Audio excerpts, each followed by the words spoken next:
Hi again, Greg the News Tribune at CenturyLink Field in Seattle. Seahawks do it again tonight. Fourth consecutive victory to move to 8-5, 21-7 over the Minnesota Vikings. And the Vikings shouldn't even have scored 7. It came in garbage time with about a minute to play after the game was over. How do you win a game with your quarterback Russell Wilson with his lowest passer rating of his career, 37.9, his fewest passing yards of his career, 72.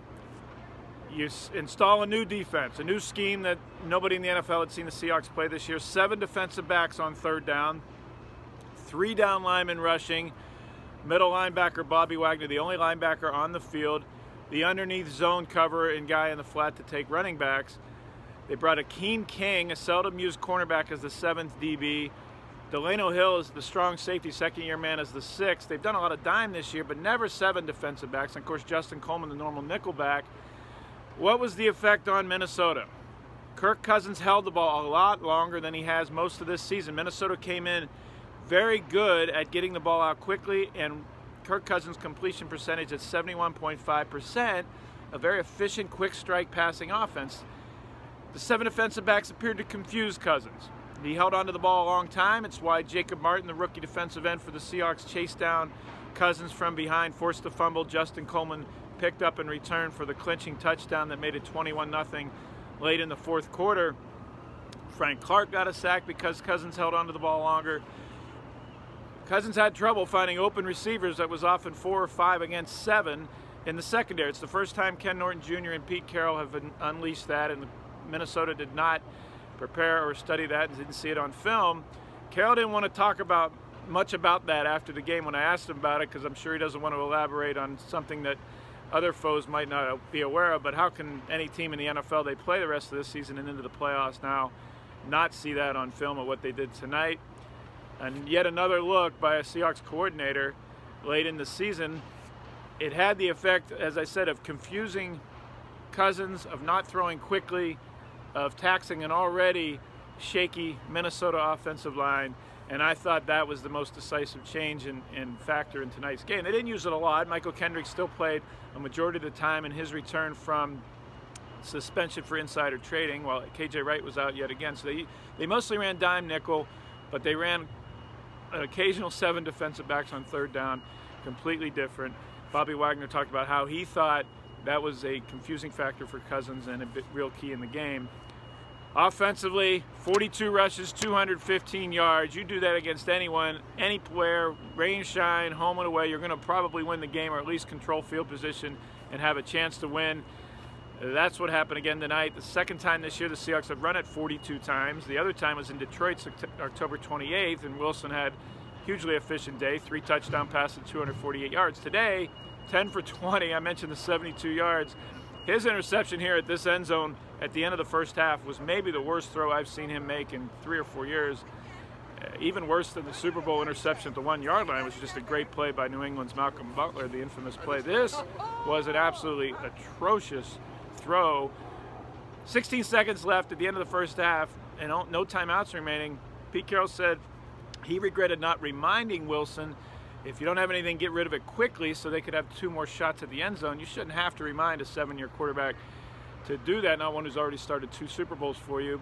Wilson tried to extend the play when he had nothing, went deeper back to the 15-yard line, and then chucked the ball sideways, not nearly far enough out of bounds. Carroll said that Wilson slipped before he threw it, which is being a little bit charitable. Just a terrible throw that Eric Kendricks, the linebacker for Minnesota, intercepted, cost the Seahawks a chance for 3 points. A personal foul after the whistle penalty on Jordan Simmons, who was starting at right guard, his second time in his career, for DJ Fluker, who was out with a hamstring strain. 15-yard penalty after a third down incompletion at the Vikings 35. Pushed the ball back to 50 and cost the Seahawks another 3 points in the first half. So it should have been 9-0 at the half, at least, rather than 3-0. It stayed 3-0 all the way in to the fourth quarter. That's how flummoxed Kirk Cousins and that offense was. An $84 million fully guaranteed quarterback couldn't produce any points. It looked for the while that the Seahawks might have their first shutout in more than 3 years. And then I said the garbage time touchdown that Cousins had at the end of the game. So the Seahawks do it without Russell Wilson throwing the ball well, without the offense playing very well. They do it with a dominant defense that just a week ago gave up 414 yards to Nick Mullins and the 49ers. After the game, Frank Clark had some interesting comments to say about the possibility now of clinching a playoff berth on Sunday in San Francisco. The Seahawks will be in the playoffs if they beat the 3-10 Niners in Santa Clara on Sunday. And of course, Richard Sherman is down there with the 49ers. 3 weeks ago, Sherman said that the Seahawks were, quote, a middle-of-the-road team. Frank Clark was asked about that after the game, and he said, Richard Sherman's not in this locker room anymore. His opinion doesn't matter. He said that Sherman has his own problems to worry about in San Francisco. It's his team now, Clark said. It's his defense and his team now, and Sherman's comments don't matter. A little sidelight and spice to the next 5 days before the Seahawks head to San Francisco or Santa Clara for that game.